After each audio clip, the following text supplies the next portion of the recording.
Good evening, good morning, good afternoon, wherever you may be. Welcome back to the Same Old Arsenal podcast, episode 105. I've forgotten what I called it now. Something about sticky toffee, isn't it? Nearly sticky toffee. Nearly. It was nearly sticky, wasn't it? Good evening to you all in the chat box. Good evening, good evening. And if you're listening on audio, hello to you. Hello to you all as well. Sponsored by the West Cork Beer Company. Link in the description below. Please go and check out Colin's products, all made by his fair hands with ingredients from West Cork, where we live. If you've got a beard, Harry, you should be ordering. Oh, Dan's got one as well, I suppose. So Dan and Harry, you should be ordering a bit of beard balm there off of Colin. Links in the description below. I forgot what I was going to say. I hate it when this happens. My mind goes blank. I don't know. Am I going? Oh, it's getting old. This didn't happen when I was 39. Dan, how are you, sir? Very well, thank you very much, mate. Yeah, I was in a little bit of a rush, but we got here on time, and still buzzing after yesterday. So all good, mate. All good. Good. Harry, how are you, sir? How did your week go? It was great. I really enjoyed it, but I am fucking knackered, and I've come to the conclusion that I'm too old for this stuff, and I can't do 3 hardcore nights in a row anymore. Well, at least you found that out. Judges, how we doing? You all right? Yeah, you? Yeah. Bit of a rush today, but yeah, all good. All good. Well, I'm sorry if I've put any of you out. No, not at all. No, we have been doing podcasts at 7 o'clock on a Monday for the last 3 years, but. Sorry if you've been put out. No, not at all. Well, as I said, I've had a very good weekend. I can't complain. Very good weekend. So good. It's a good sporting weekend, wasn't it? Very good sporting weekend. I had a very, like when you think about it, like we had the boxing, which was very, very good. The rugby, which is very, very good. Don't mention the rugby to the Irish viewers. No. We won't talk. Sorry if you're watching in Ireland. We won't talk about that. Oh, well. No, you can't mention that. You don't mention English that. podcast, as far as I was concerned. Blimey! Oh, God. So, a very good day at the rugby. Open the worms there. There you go. You can see all the worms. Very good day at the rugby. And obviously, a very good weekend in football as well. So, all good, I think. It was, wasn't it? I enjoyed it, I must say. No pictures of broken chariots on my Facebook timeline this weekend, which is quite nice. Dan, Everton came to the Emirates, and they didn't come just to make up the numbers, mate, did they? A much improved Everton side under Carlo Ancelotti. Give us your quick rundown on how it went. Yeah, well, I always look at the team news, and I think one thing that Arteta has done, which is quite clever, which Unai Emery didn't do, is he's not put all of his eggs in one basket at the moment. He's still looking to rotate because he knows the amount of games we've got coming up in terms of the last next 3 days, really. Every 3 days we seem to be playing football at the moment, so he's looking at rotating. So Eddie come back into the side. I thought that was brave. I think he's taken risks, and I think that it's worked out for him. I actually went for a 2-2 prediction, and it was 2-2 at half time. So I thought, wow, it's definitely going to stay that way because of the amount of goals in it. I literally got to my seat and we were 1-0 down. So I thought, brilliant start. But really, we did turn it on. And I think that one player we have to mention, which is someone that I don't think gets enough credit and just seems to be saving us most games and most season that he's been at the club, is Aubameyang. And I thought he was exceptional. Obviously, the great goal from Eddie Nketiah, which was very Thierry Henry-esque from that finish. Great ball from Saka, and then Aubameyang does the rest, and we nick it 3-2, and it's a massive 3 points, Craig, like huge 3 points in terms of Manchester United winning. Obviously, Tottenham had lost that weekend to Chelsea, so we needed to win that game. A draw would have been no good, and it just gives us a little bit of a kind of half chance now of getting a little bit excited again about where we can finish in terms of the European places. I still don't want to get too excited. I still think it's going to be hard. But I thought it was a great performance all round from most of the players out there. I do want to mention one player I thought had a bit of a average second half, but a great first when he did come on. Obviously got the assist I've just spoken about, and that's Saka. And everybody who talks about how great Trent Alexander Trent Alexander-Arnold has been this season for Liverpool. And I looked at his assists he's got in all competition this season, and it's 12. And he's played every single game for Liverpool. Saka's got 10 assists for Arsenal in all competitions. Like, that for me is outstanding achievement. And you look at the amount of games he hasn't played. He's played out of position. He's played in position that he hasn't moaned about. He's just come straight into the team. And he did die a little bit in the second half. He did fade away from the game, I thought. But as far as I'm concerned, I've got no qualms about Kolasinac being out for a long time. Everyone knows I'm not a fan of that guy. But when Saka's in that performance and Tierney's now back in full training, I don't think that position is something we're going to be looking at and thinking, you know, we're really going to miss him. So Saka for me has been brilliant. I also want to mention in the middle of midfield, Dani Ceballos and Mesut Ozil, because that's 2 games now where they seem to have played well together. I'm a massive fan of Lucas Torreira, but I think when it comes to it, the way that midfield's working at the moment, it seems to be balanced, so I can't really complain. I would prefer to see Torreira in there because he's one of my favourite players when he's on form, and I think he's been very consistent under Arteta. But it just seems to me like he's managed to now sort the defence out. We want to sort the midfield out, and now the transition's working, and we're now scoring again. And people have said we're still not sort of hitting the net. Well, we've scored 8 goals in 3 games. So that to me suggests that our goal scoring is improving. And then last of all, I want to mention Leno, because everyone was going mental about him when that Richarlison goal went in, and it was a huge error from him, another howler and all this. But I don't really care about that because he's made up for it for the rest of the game, and he's been consistent all season. I don't care about the Chelsea mistake and this mistake, because for me, he's been absolutely brilliant. So I thought it was a world-class save against Dominic Calvet-Lewen, and I think he's been really good for us. So I don't want to sit there and start slating Leno. I also don't really know what the defenders were doing in front of him for that goal, but that's another story. So yeah, that's my opinion of the game. Harry, if you could if you could tell it, yeah, if you could top that, we might as well finish it now. What say is it really? without I'm going to keep in a rush. I want my dinner again. You see, that's what it is. I'll keep it brief. I'm not going to go over sort of the bits that Dan touched on so brilliantly, but some of the things that I picked up from the game was I actually thought that at the beginning of the game, our midfield was suffering a little bit, because when we played against Newcastle the week before, it was the idea was to put Ceballos in there so that Arsenal could control the game, and it worked really, really well. And he had the time and space to get on the ball and make things happen from a deeper position, because Newcastle United just sat back and they were willing to soak it up. I actually thought at the beginning of the game, Everton put us under a lot of pressure in that area, and they're a lot more combative than our midfield. You've got Fabian Delph in there, Schneiderlin, and then you've got even Sigurdsson puts himself about. So I actually felt that at the very beginning of the game, we looked a little bit unbalanced in there. But then as the game went on, Dani Ceballos really, really stepped up, and we saw a completely different side to him. I think everybody knows that he's technically very gifted, that he knows how to pick up the ball in spaces, and he's got a good passing range. But I thought he battled really well. And I think after the first sort of 10, 15 minutes, after the shell shock of how Everton were going to play, I think he really picked up, and he deserves a lot of credit. Talking about the team as a whole, I think that this Arsenal team is a little bit lopsided at the moment. And what I mean by that is that the left-hand side of our team is so much stronger than the right in so many different ways, both defensively and going forward. I think going forward, we know Aubameyang's there, and when he drifts in like he did yesterday twice and gets 2 goals, that's obviously great. You've got Saka, who provides assists coming down that left flank.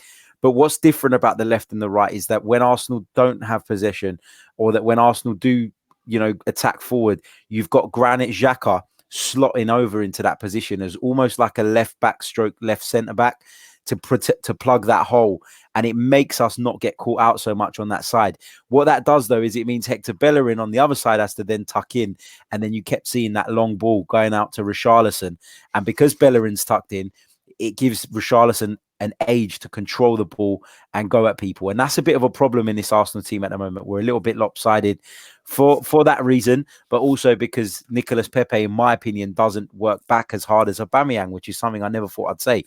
Also, talking about the team being a little bit heavy on the left-hand side, I actually don't think that Arteta's unaware of that. He knows that full well. And I think what he's done is he's accepted that he isn't going to get this 50-50 balance on either side. And that's why most of our play is focused down that left-hand side. And I think he's kind of sacrificed Hector Bellerin's ability to get forward a little bit to try and sturdy us up. If that's the way it's got to be until we've got a more balanced squad, I'm absolutely fine with that. But I think Carlo Ancelotti is a very experienced and very shrewd tactician.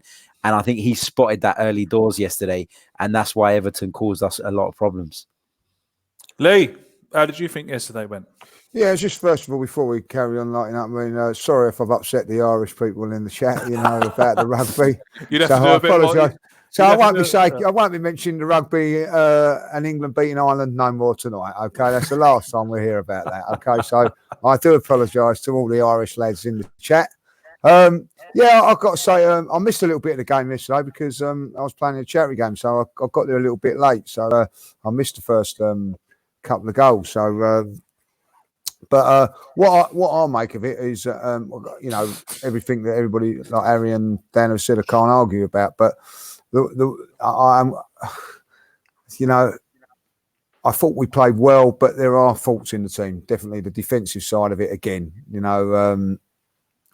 And people keep saying, "Oh, how well Mustafi and David Luiz are playing," and they are playing really well at the moment. Let's be honest, but.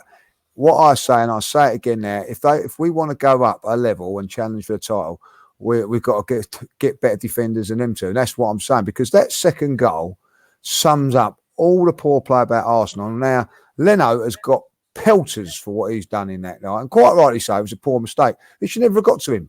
The two centre-halves had chances to win their headers. Now, that is what they're there to do, and they did not do it. And until we get a central defender that is going to dominate aerial duels, we are always going to be prone to goals like that. I do agree with Harry. I felt that, I'm going to have to say, I think that Ancelotti looked at our side and see a weakness down the right-hand side. I think that he see it. I think Bellerin, and people keep going on about, we didn't play well and all that. I think it's very, very difficult with Bellerin. When you look at players, say for instance like Holdings had the same injury, doesn't get into the team. Bellerin's getting into the team, so you have to admire him for what he's doing. But he's always going to have little dips and troughs, if you like, when he's because of that knee injury. I think that's what you're going to get. He's going to tire a little bit more. Wasn't even in the squad for the game on Thursday, and I think it's a big thing. That injury is going to take him a long, long time to get over. Just when you think that you're getting over it, you become sluggish, and I thought that he had a sluggish, difficult afternoon. The one thing I will say about him, that he don't hide. I look at the game and I think that he doesn't hide. He wants the ball. He tries to defend, but I think that listen, I'm going to be really honest, boys. It was a brilliant result. Great that we got the result, but we was a little bit lucky against a better team, more ruthlessly. We could have lost that game because let's not be honest. We gift them a couple of chances, and also, the header I thought they should have scored. I know it was an inch wide, but top class teams get those strikes. There was a couple of times when they put the ball across and Calvet-Lewen missed them. So I think that as great a result as it was, I think there was a little reality check there that defence is not good enough, and against better sides and a little bit of luck from the other team, Everton could have come away with at least a point for that game, but they didn't. Hey, great. Yeah, so and I don't know about you boys, but I did sense that even when they scored Everton, I always felt we was going to get back in the game. We looked live. There's a little bit. I know a little bit more zest about the team. I don't know whether that is because the bias is in there and all that, but we look so much better going forward over these since the Burnley game. Since we come back from the Burnley game and since we come back from Dubai, we do look a little bit more quicker, a little bit more live, a little bit sharper in our forward play. And I felt that Aubameyang got a special mention for him. I thought he was outstanding, but his defensive qualities in the second half, I thought he worked his socks off getting back for us. And in defensive position, making tackles. I thought they all played really well. Mesut Ozil, I think, needs a little mention as well. Eddie up front, I thought, done really well. Pepe looks like on the borderline of looking like he's going to do something every time he gets the ball. It don't quite happen, but he does look like he looks dangerous. So I think all in all, listen, I think with the results that are going in a minute, that was an important 3 points to us. When we went a goal down and, you think, oh, this is it, same old Arsenal, going to blow it because other teams have dropped points above us. But we didn't. We got the big points, got the big 3 points, and we're putting pressure now on the teams above us. And I'll tell you why we're putting pressure on the teams above us, because people are now starting to go, well, Arsenal are picking up, Arsenal looking good, and if we can get on a run, and we're capable of doing that with the players we've got up front, and the players we've got in midfield, we're always likely to get chances and score goals. So if we can just make sure they don't do nothing silly at the back, we can go on a good run. Well, they do say that defences win you titles, don't they? As the old saying goes. Now, I just want to stick on Aubameyang there for a minute. I want to come to Danny Ceballos and Bellerin as well, but I just want to stick on Aubameyang at the moment, Dan. And I'll come to you all on this because I want to get all of your opinions on this. Aubameyang yesterday showing how important he is to us. Scoring goals. That third goal, great header, comes out of nowhere and sticks it in with his head. And we're 3-2 up, and he's put us ahead again. But Dan, what are the chances of us holding on to him? For example, we don't qualify for Europe next year. What are the chances of us holding on to him with no European football? If we get the Champions League, he'll stay. If we don't get Champions League, he'll go. If we get Europa, he'll go. He wants to play Champions League, doesn't he? He's not going to sign an extension, so we have to sell him. So we have to get Champions League this season if we want to keep Aubameyang. And it does worry me, Craig, because without him, I think there was a stat the other day that said we'd be 17th. Without him in the league, the guy has scored 49 goals in 74 games. I look at what he's done in terms of the going through one-on-one. I just feel so confident with him chasing down on goal.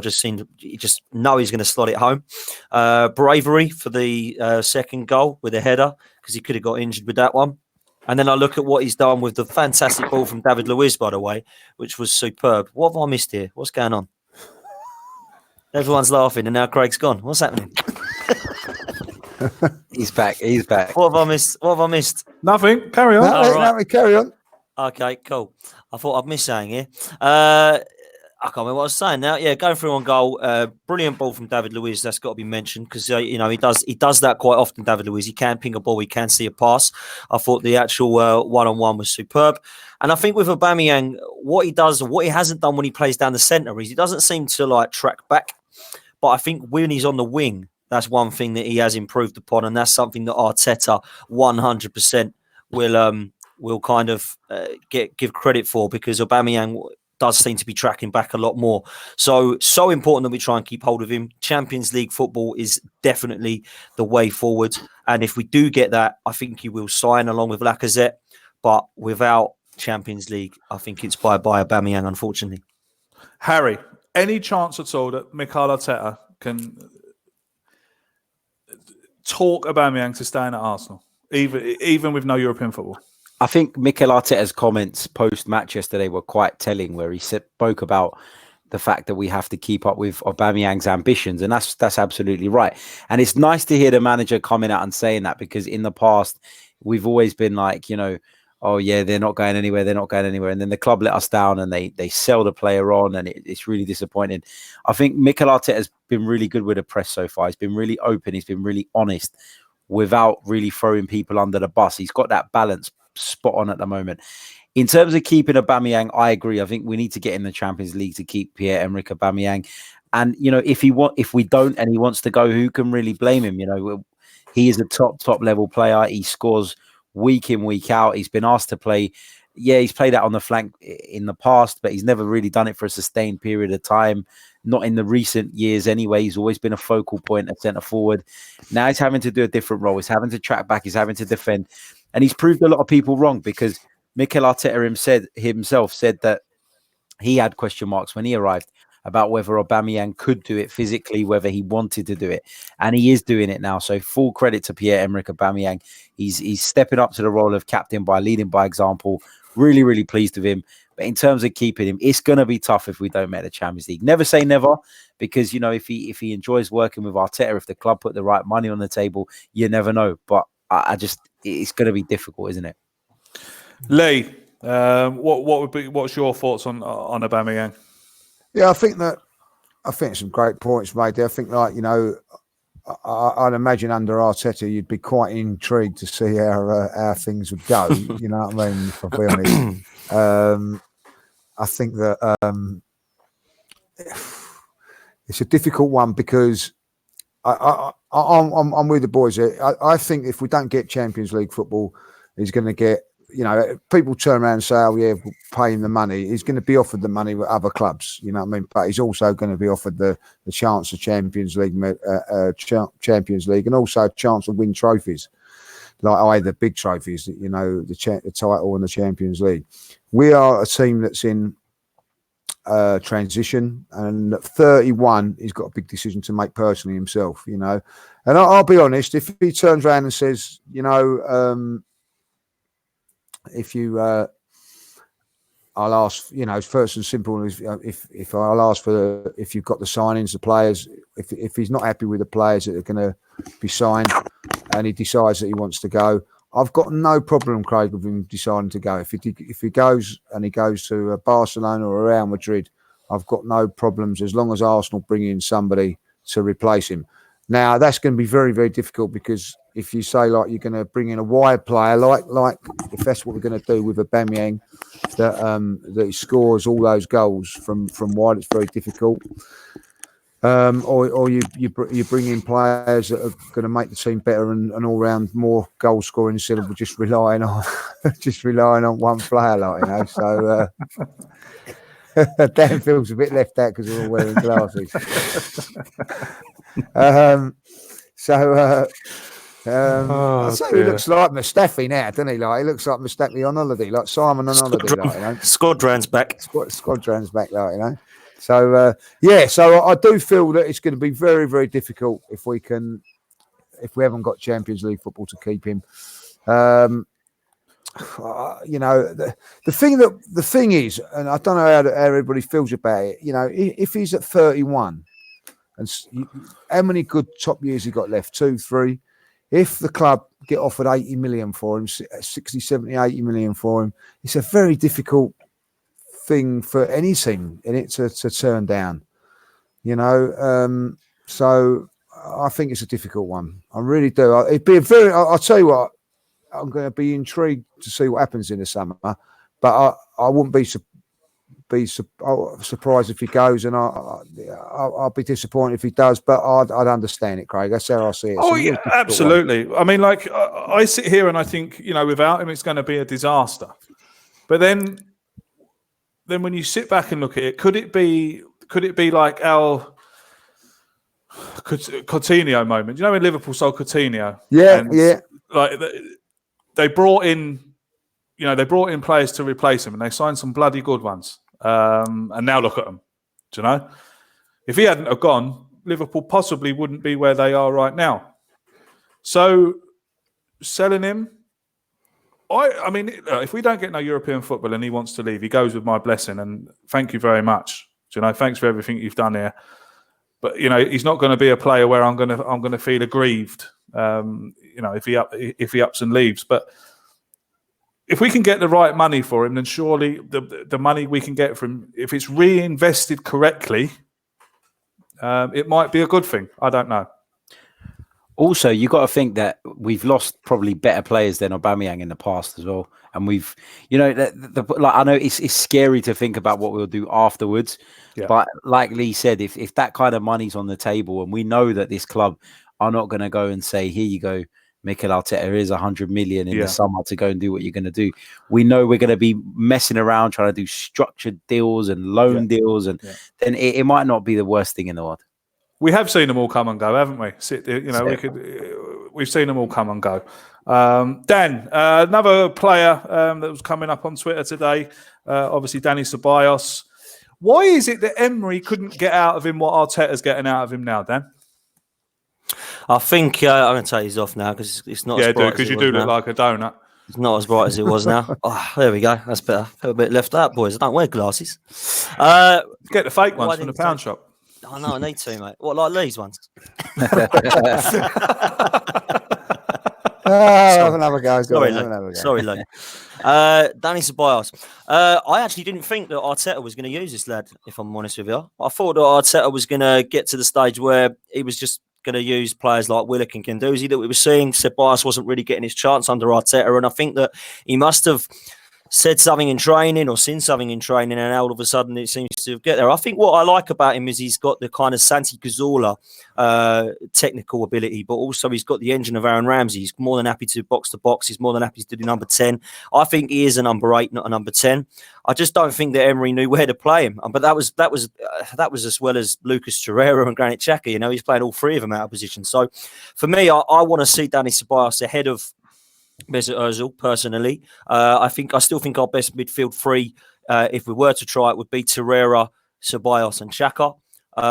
But next season, I really think, going back to what Lee said, that we will have a different centre-back pairing, and also I think we'll have a different midfield as well. I'm hoping to see the likes of Jack Grealish and maybe a defensive midfielder come in, because in my opinion, I still think Mustafi, Luiz and Xhaka are not the answer for our future. So I would like to see them removed and upgraded with those sort of three names that we've kind of been linked with. So for me, that is the way forward. But Dani Ceballos, it's going to be an interesting situation, isn't it? Because how much are Real Madrid going to want for him if we do try and get him at the end of the season? If it is going to be the 40 or 50 million mark, then perhaps it's wiser to spend that money on Jack Grealish. But that's just, I think, Arsenal fans' opinion, because everybody wants to see him in an Arsenal shirt. But listen, I'm a fan of Danny. I think he's a great engine. I think he's got definitely ability, and he's definitely an Arsenal player. So, yeah, let's see what he can do to the end of the season, Craig.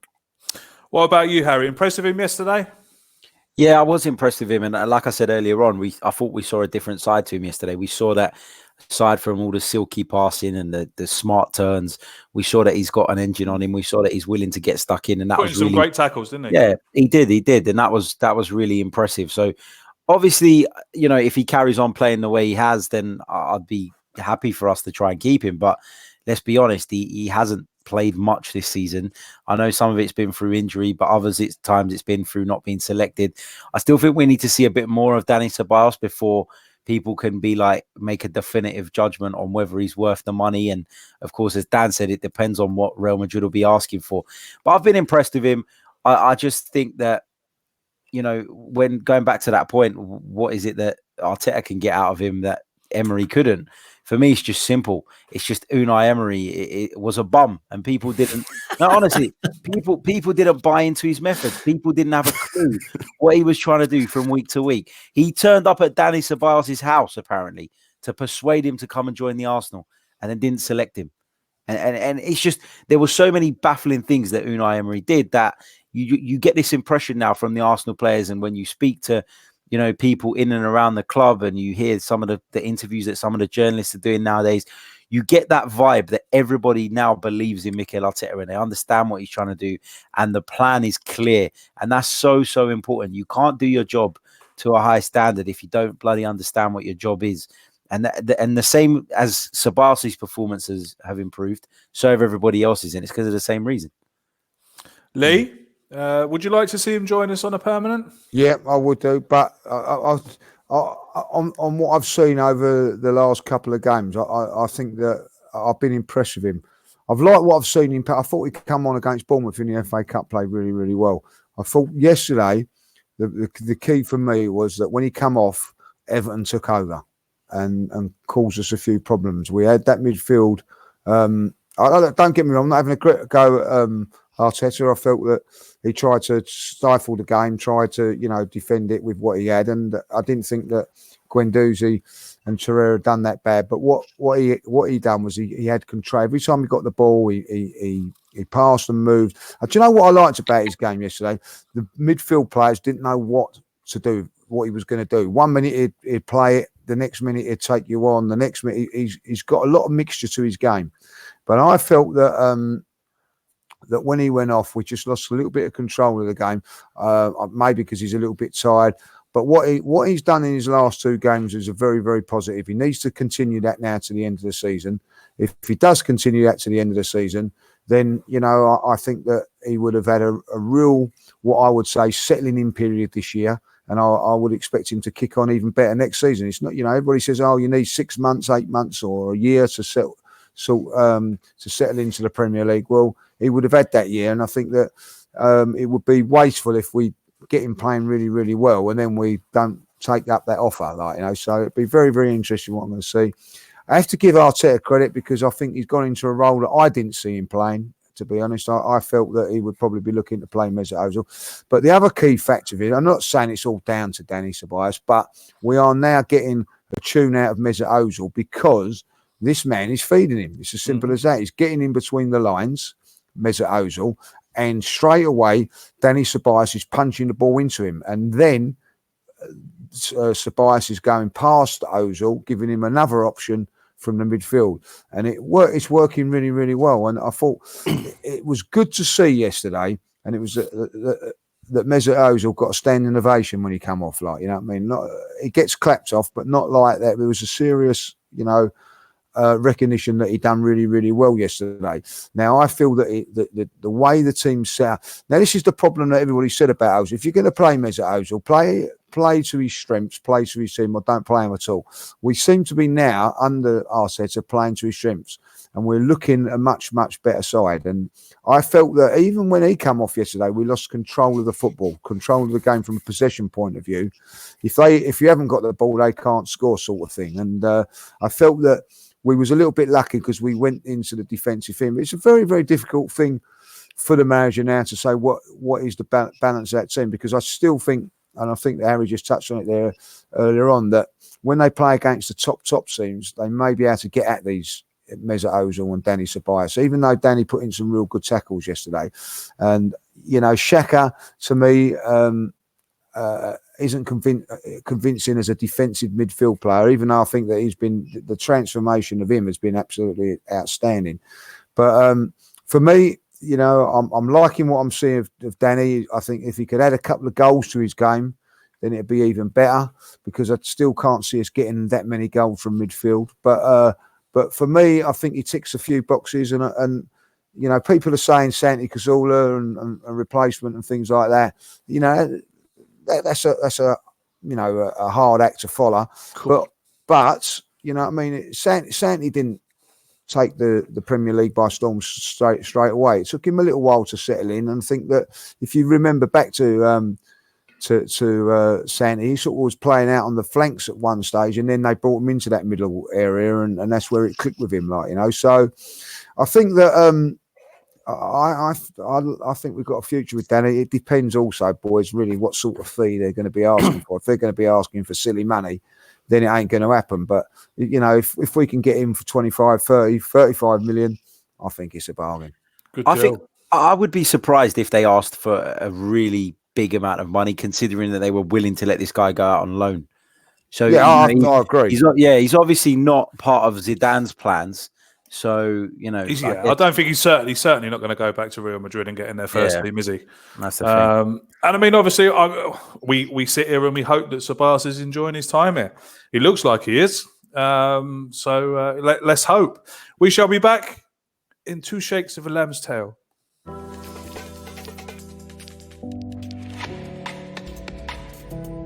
West Cork Beard Company make beard oil and beard balm for a strong, healthy, great-looking beard. Handmade from all natural ingredients in Clonakilty, West Cork. Check out their YouTube channel for beard care tips and advice, or catch them online at westcorkbeardcompany.ie. That was, of course, our sponsor for the podcast, the West Cork Beard Company. You can check out Colin's products in the description below. Please go and check him out and follow him on Twitter at West Cork Beard Company. Good evening to you all in the chat box once again, and good evening to you all if you're watching on Facebook. There's a few of you in there commenting on Facebook, because I can see the little Facebook logo next door to your profile pictures. Let's talk about next. I want to talk about Hector Bellerin. I've been reading a few newspaper articles today and reading a bit on Twitter, and old Hector's coming for a bit of a doing yesterday. People saying that he's lost a lot of pace, that he was caught out a few times yesterday. But I think Harry touched on that might be tactically why he was caught out. But Dan, Hector Bellerin yesterday, I have to say when I was watching it, I'm watching him and I'm getting quite worried about him, to be honest. He just doesn't look like this. I mean, look, and who does when they come back from injury like that? He just doesn't look like the same Hector Bellerin, does he? No, he doesn't, and I'm not going to give him too much stick because, like, I didn't give Rob Holding too much stick because they both had similar injuries. They've come back, they've looked rusty, and I suspected them to. I was really surprised when Bellerin played so well when he came back against Chelsea at Stamford Bridge. I thought he was one of the best players on the pitch, but he does look slower. He doesn't look like he looks like he does lost pace. I'm still not sure about him defending wise. When he does go forward, he just seems to be able to leave himself a bit exposed. There was a typical example of that with him and Mustafi together, which was some comical defending a couple of times where they got inside. Obviously, they've got some great players, Everton, Richarlison, superb, but I don't think Bellerin has been that great. I'm still waiting for him to work with Pepe. Pepe doesn't seem to be able to link that well with many of his teammates, to be fair, unfortunately, so far. So maybe we need to give him more time. We're going to see the same thing happen to Callum Chambers when he comes back because of the long-term injury that he's got. And it just seems to me that we can't catch a break. We're getting Kolasinac with a shoulder injury now. Tierney's come back from a shoulder injury. Bellerin's ACL. Chambers ACL and Holding ACL. How long? The chances of those three getting ACL injuries, you normally get one player every couple of seasons, which is a nasty injury. To have three in pretty much one season is pretty shocking. I do like Bellerin. I do like the way that he is around the ground. I think that he is a proper gooner. I think he wants to be there and he's happy there. But at the moment, it's all about trying to get fit again and trying to get his pace back, because that's the thing that worries me the most, Craig, is if he does get caught out.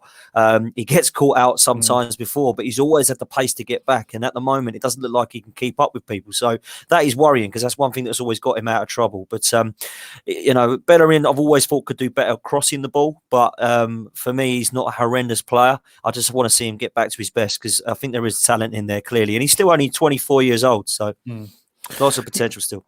Yeah, lads, don't worry. People who are sending the super chat questions, don't worry. I have them written down here. I will come to them. But no time like the present, I suppose. We'll go back to that one. But Lee, I'll come to you on this one. A £5 donation from Russ. Thank you very much, sir. Done well there, haven't you? I wouldn't know, you see. I bet that's in installments. I bet it's in installments. Russ says Lucas Torreira is too lightweight for the Premier League, Lee. We need better and stronger central. We need better and stronger central defensive midfielders. Couldn't agree with him more. Couldn't agree with him more. I like Torreira, but I think he's a little bit too small. And I think we need a more powerful sort of player. Even though I do like him. So I'm not going to argue with Russ on that one, really. Go on. I don't want to say something else, but I'll leave it for a minute. Okay. So, do you want to say anything else? Or? I do worry about the Lucas Torreira thing. Sorry, just coming in, Lee, because I don't really think this guy's done that much wrong. No, I don't. I think it's... Do you know what I mean? And I think that under Emery he was great, and then he got played as a bloody Hazard role in a number 10. Then he got dropped completely outside. Then he was finally given the role again under Arteta, and now he's come out again. And you think he's just going to go, isn't he? He's just going to think, I can't do anything right in this team. And I think it's a shame, because I think there's a great little player in there. He's a little tenacious, battler, and I like him a lot. I do rate Torreira. I totally agree with you, but I just think if you're going to go on and push for the title, and this goes for them all. If I'll be honest, it goes for Xhaka and a lot of them. That we need upgrades on them, and I think that we need someone. I just think in the Premier League we just need that bigger and better and stronger. But that doesn't mean to say that I wouldn't not have him in my squad. You know what I mean? Because I would, because I do like what I see. But I just think if we're gonna, when you look at how can I say for instance you're going with Ceballos and Ozil. And then Torreira, I think that, you're going to get muscled out and height-wise and all that. So that's why I think that maybe you're going to need someone big in there, And it's not because he's a small player as well, because, I don't think Kante is that massive, is he? And certainly McAnally weren't the smallest as well, So I'm not saying that. McAnally, whatever his name is. Can't think of his name. McAnally. Makalele. Claude Makalele, isn't it? Yeah. Claude, that's it, Claude. Just go Claude. McAnally Oh, I've had it. played for Ireland, didn't he? He was playing on Saturday for Ireland, wasn't he? Oh, don't mention the rugby. I promise we won't mention the rugby. Sorry. You know what I mean? Like England beat Ireland. Don't mention that. Like, you know, so What happened talking England about beat the Ireland? rugby, because you messed me up with the rugby, right? It's because about that. We forgot to mention the boxing with Tyson Fury. What a great weekend. Unbelievable. Unbelievable. That was worth getting up for, that. That was like Although- Mike Tyson fighting Torreira, wasn't it? Like, you know what I mean? So, you know, but going back to Torreira,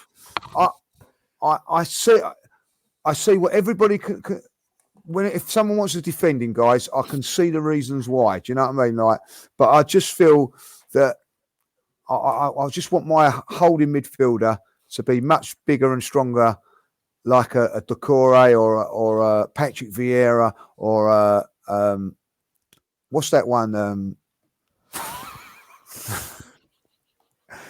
Anything involving Claude sets me off. Yeah, certainly does. Or what's the one that who impressed me? Two impressed me. Can't think of his name. Played for Atletico Madrid. Thomas Partey. Thomas Partey. What's his name?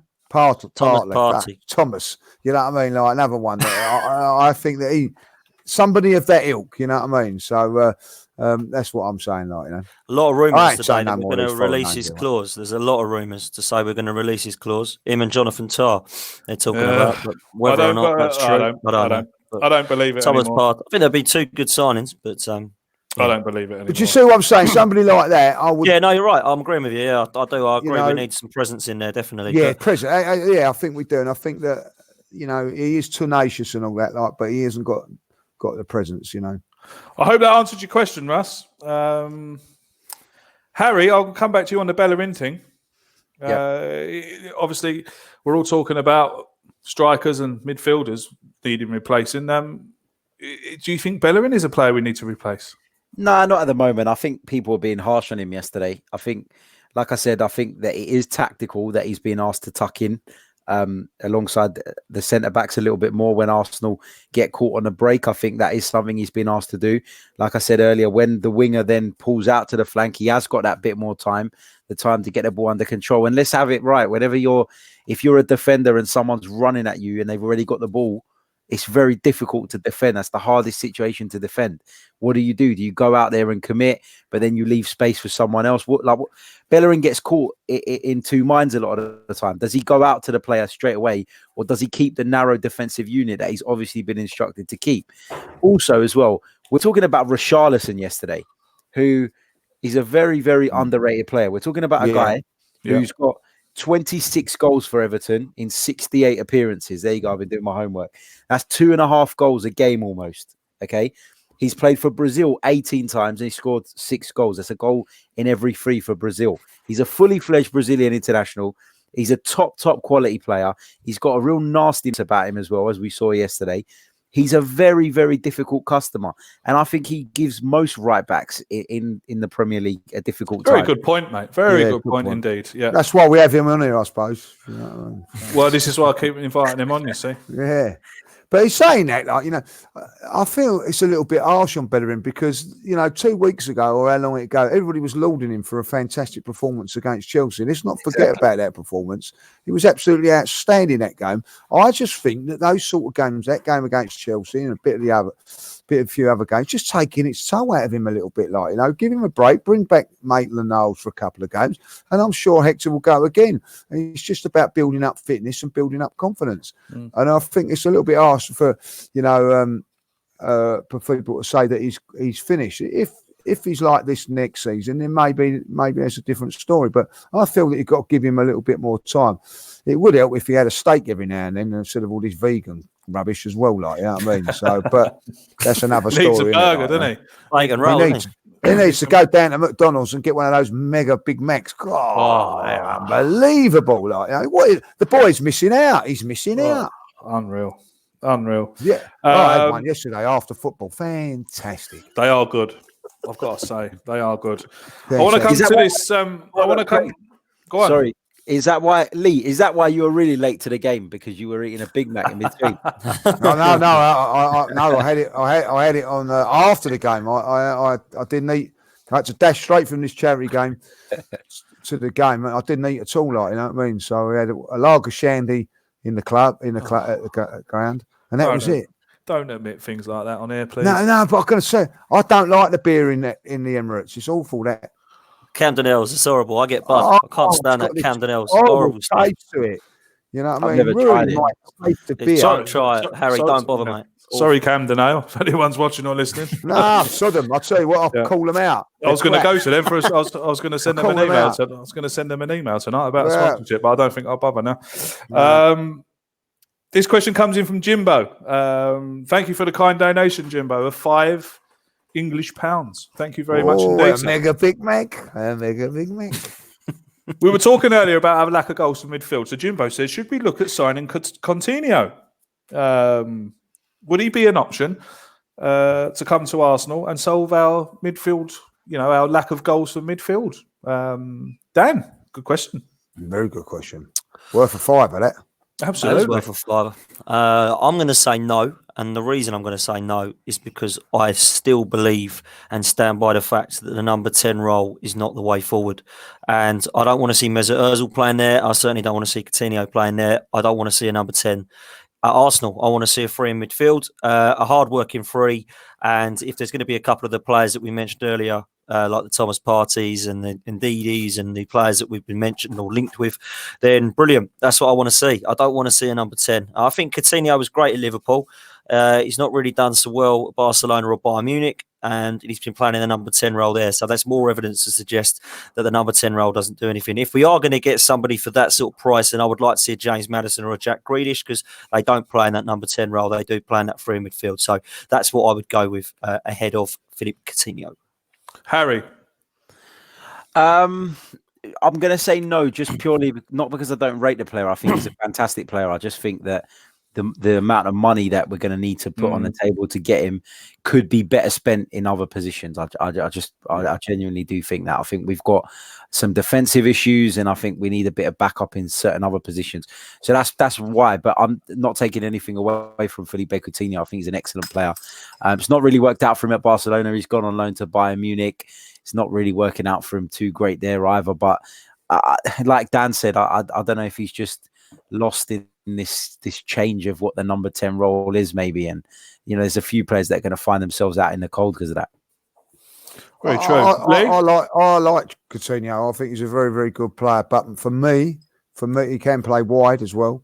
But for me, I think if you're going to spend that sort of money, the priority for me would be Grealish. He's the one that I want. Like, you know what I mean? But if we couldn't get Grealish for whatever reason, then he would be a good one to come in as the next option. But for me, I think Arsenal should do everything they can to sign Jack Grealish, because he can play the number 10, whether it's functional or not. He can play wide, but he can also play in any position in the midfield area. Jack Grealish for me. Jack Grealish. Grey hair as well. Hopefully Jack's watching this evening, and he'll see how much we want him here. Does he wear glasses? That's all I want to know. Like, he does actually, I think. Yeah. Quality. They'll definitely come back if we can get him on here with glasses on. West Ham was just equalised, by the way. Good news. Super job. That's great. Couldn't give care less, really. We'll support Arsenal. Well, if we started at 7, we could be watching it. Just saying. True. If you'd have been here and started at 7, yes, we could be watching it, couldn't we? But we put the show. That's all my fault, isn't it? Yeah. It's all my fault. And Dan, who's scoffing his dinner and was in a rush, and Harry said, "Oh, it's much better suits me if it's 7:30." But now it's all my fault. Like, okay, right, you will do and have to go and have these hairdressing appointments.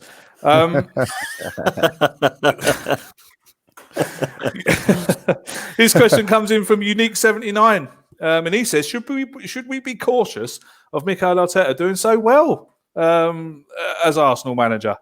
Is someone going to come in and pluck him? Well, I think it's a problem. I'll tell you what, it's a worry if he's not backed in the summer, because I think someone could turn around and go, "Oh, hold on a minute. If we back this man, he could be the answer." I.e., Man City, somebody like that. And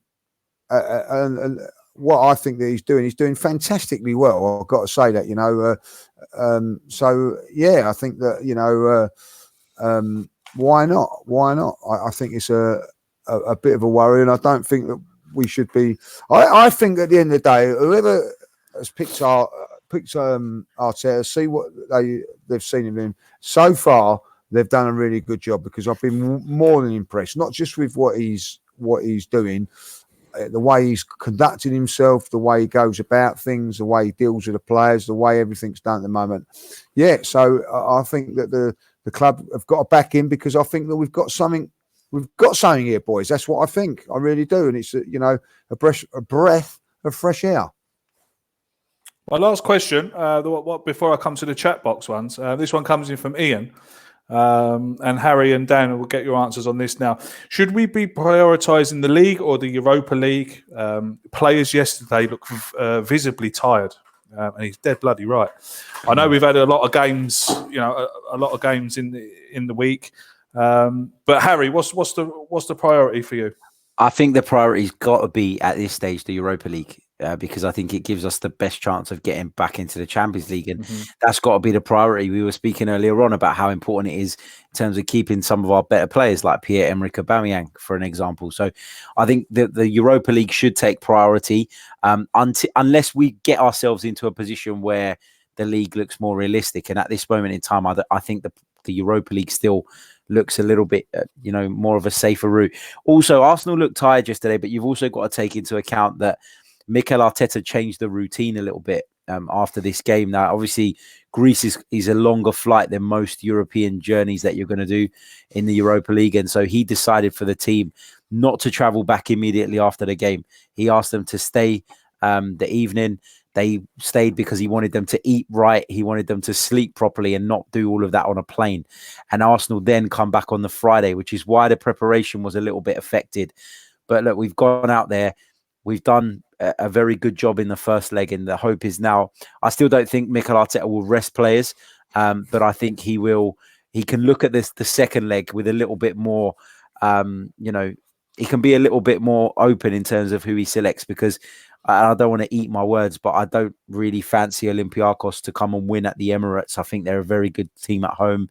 The atmosphere was incredible. It's very intimidating, but on their travels, they're traditionally not a great side. I know they beat us at the Emirates not too long ago, but that was a one-off. And so I think now's the time to recover from that game. It was we're not going to have many trips like that, is what I'm trying to say, that are that long, and then having to turn around a game that quickly. So I think this was a one-off.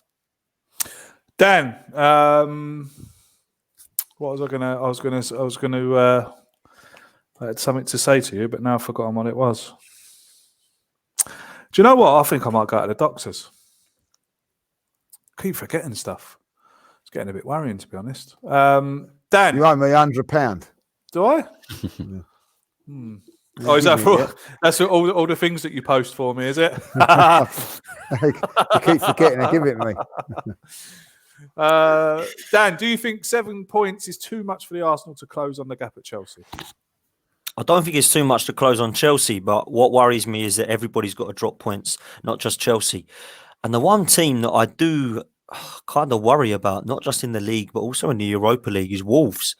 They, to me, look like a very, very good side. Great manager, really good players. Let's not forget that they started their season in July and they're still going. Playing Thursday night and Sunday night, and we all moan about that. They've not. They've just cracked on with it with a lesser squad than us. They've got a great side, and I think that they could be the dark horses that could even compete for top four. Tottenham have got no strikers. Can't feel too sorry for them. Chelsea are looking very inconsistent, in my opinion. Manchester United, you never know what you're going to get. Arsenal, you never know what you're going to get. If I was Sheffield United and Wolves, I'd just keep going because everyone around them is losing. Who knows? In fifth place as well, potentially with Man City. We don't know what's happening there. you don't know if Arsenal don't get fourth or fifth. I'd love it to be Wolves and Sheffield United. Absolutely love it. I think But I Wolves do moan that. Nuno has bloody moaned about it. He moans about it all the time. The thing is with them is that they're going to find themselves in a situation where, for them, if they finish 6th or if they finish 14th, it doesn't really make a difference in terms of they're going to secure their Premier League status. I think that they'll go all out for the Europa League if they get a chance. It's a massive. Oh, I massive just remembered game. what I was going to say. I was just to say, but massive game for them on Sunday against Spurs. Yeah, Yes. Two teams above us, a huge game. If one of them loses that, whoever loses that, we can gain on them big time. And I think that Wolves have got lots of games coming up, but I think that if Wolves go there and put on a show, yeah, I wouldn't. I'd say. I think that if I be honest, I think fourth, maybe 7 points is too much. I've just remembered what I was going to say. What I was going to say to Dan was about being tired, that Mikel Arteta kept them behind for training after the game yesterday. Only the subs. Oh, only the Is that subs, true? was it? I didn't even know that. Yeah. I didn't Yeah. even So know that. they do that all the time. Do they? But Oh, what right. I'm saying is a few I of the didn't know that. players stood back and supported it, which was nice to see. Like, you know what I mean? But normally, if you're a sub, you do a workout after the game. And the only one that was let off that was Sacco, because he come on in the first half. But I think if you do over 30 minutes or something, they do a workout. Oh, I didn't know that. If we want top 4, personally, we've got 11 games left. I think we need to win 7 of them, because we've got 4 absolutely. Well, the games that I think will drop points on are Liverpool, City, Spurs. Unfortunately, I think Wolves and Leicester are going to be very, very tough. Those 5 games there are the ones, and the other 6 I think that are winnable. Personally.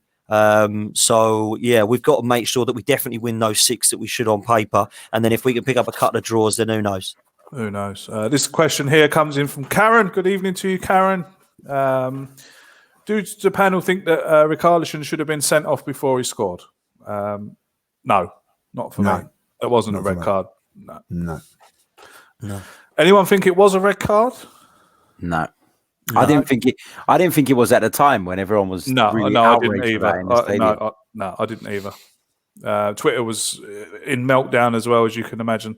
So also, he should have got sent off though, how has that been missed? because he plays for them. You think so? Do you know what he's saying? That? Do you think? I think it was an eye for the first goal. Like it was, foot high foot. Nothing said. Well, do you know what? My only qualm with that is that it didn't even get checked. No, not even looking at it. Like No, but I remember some Liverpool player getting sent off for that. But there you But go. what I will say is, Lee, if we're going to VAR for that, we might as well give up. No, but it will have been checked because every single goal was checked, so they will have looked at it. But I'm saying, okay, let's put that another way. If that goal is disallowed for that, then just give up. Yeah, I've got no. It's a spectacular finish. You've got to give the guy credit. Yeah. It's a good finish. He's not trying to kick Luiz in the No, head. he's not. No. But I'm just saying that I've seen referees and I've seen free kicks given for a lot less than that. That's all I'm saying. Yeah, that's a good point. No, yeah, that's a good point. I've seen them too, but I think it's turned, like I said yesterday on Twitter, for that Richarlison one. VAR's turning us fans into a load of pansies. We want everything. We want players to be sent off for everything nowadays. Just because we've got videos, this video assisted refereeing. I mean, Twitter was actually quite embarrassing yesterday after that Richarlison tackle. You should have seen some of the stuff that was being said. And it was nowhere near a red card for me. Bring this one in from Alex. If Aubameyang goes, who do we bring in? Oh, God, I don't even want to start to even begin. Dan, who would you bring in if Aubameyang left? Raul Jimenez. I'd go all out and get him from Wolves. I think about- he'd come to us. I think I'd go for that. Is it Timo Werner? Yeah, I think he's going to go to Liverpool, isn't he? I think he's going to Liverpool. Right. Timo Werner. I like think him. that's I do like done him. deal, but I do like him. But I think that's the done deal. I get him. I think I'll go and get Jimenez because he's proven in the Premier League to score goals. Yeah, that's a good point. And I would go and get him, but I don't know if Wolves would sell him to us or not. But I think for the right money, we could get him personally. Money talks, mate. It does talk, and Jolovic, mate. I would. I wouldn't. Money talks. I wouldn't go for him. I wouldn't go for Jimenez because a You couple. wouldn't go for Jimenez. A couple of reasons. Number one, he's 28. So is he a long-term solution? I don't know.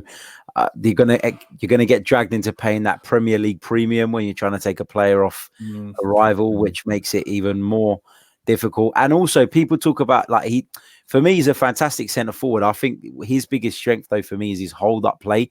I think he brings other people into the game fantastically.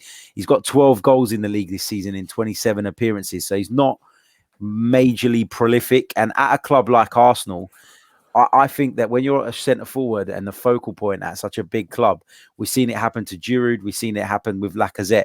If you don't score enough goals, you will get grief instantly. And maybe I don't think he's prolific enough to be able to take that weight on his shoulders of playing centre forward for Arsenal. I think he's been at big clubs in the past, Benfica, Atletico Madrid, and it's not quite worked out. Wolves feels like a comfortable place for him, where when he does score and he plays well, he gets the praise and et cetera, et cetera. But what is it, 12 goals in 27 games? I don't think at the top level. When you compare to the goals that someone like Jamie Vardy's scoring, or the top strikers in the league, I think he's still a way off. I think realistically, though, I think if we are going to lose him, that means we're going to be out of the Champions League. We're not going to go and get Haaland or Mbappe, are we? We're going to have to go and get realistic about it. And I think that out of all the options there, because Timo Werner, I think, is going to go Liverpool, from what we hear, it's pretty much done. I think he's probably one of the best options we got. I mean, Luka Jovic, obviously, in a swap deal with Real Madrid could be an option, but would he want to come? And how good has he been? So I think I'd rather get someone who's banging in goals already in the Premier League. That's just my thinking. I'm going to come to you on this one, mate. A donation from William. Thank you very much, William. Thanks for your support, mate. Thanks for watching. A player that he really rates is Leroy Sané. I know he's injured at the moment, but I think he would suit us perfectly, and he knows Arteta. What would your thoughts be on that? Yeah, great player. I've got to say that, very, very impressive. Again, the problem for me is it's going to take him another year after the knee injury to come back from that. And I think that if I'll be honest, I think if he was to leave City, it would be for Bayern Munich, in my opinion. So nice thought that we could be linked with him, but I don't think that we'd probably be able to get that over the line. But good player. Okay, so our next three fixtures: Olympiacos at home in the Champions League. Too used to saying that over the years. We wish. Olympiacos at home in the Europa League. Portsmouth away in the FA Cup, and West Ham at home. So next week we'll be doing our podcast on Tuesday at 7:00 because we're playing Portsmouth on Monday night, I believe. And then so we'll do a podcast for Olympiacos and Portsmouth, and then we have West Ham then which is our next league game. Thanks to everyone who stayed with us this evening. Over 300 of you at one stage. Thank you very much indeed for your support. Follow us on Twitter. Links and everything below in the description. You can follow the lads' Twitter handles up on the screen there. Dan, thank you very much, sir. Thank you, Craig, and thank you, boys. Wednesday, 7:00, me and Harry will be on here for Potts preview for the Olympiacos game. So please join us then. There we go. Wednesday at 7. Is it Dan? Wednesday at 7, yeah? Yeah. Harry and Dan doing the Potts preview, which I must say is going very well, Dan. So congratulations, mate. Doing really well there. Thank you, mate. Appreciate that. I think I got it right. Did I get my prediction right this week, 3-2? I did. You did, mate. I did. You did. Yeah. Thank you. Just thought I'd put that in there. Lee, I only get invited on when the bloody Greeks are playing. Have you noticed that?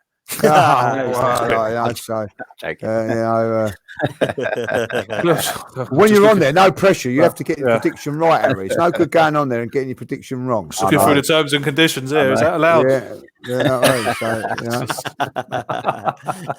Harry, thank you very much for your time, mate. Cheers, guys. It's been a pleasure as always. Always head over and check out the Chronicles of Aguna, Harry's podcast, another fantastic podcast that you should all be supporting already anyway. Thank you, mate. Please go over there and follow him and subscribe to his YouTube channel. Judges?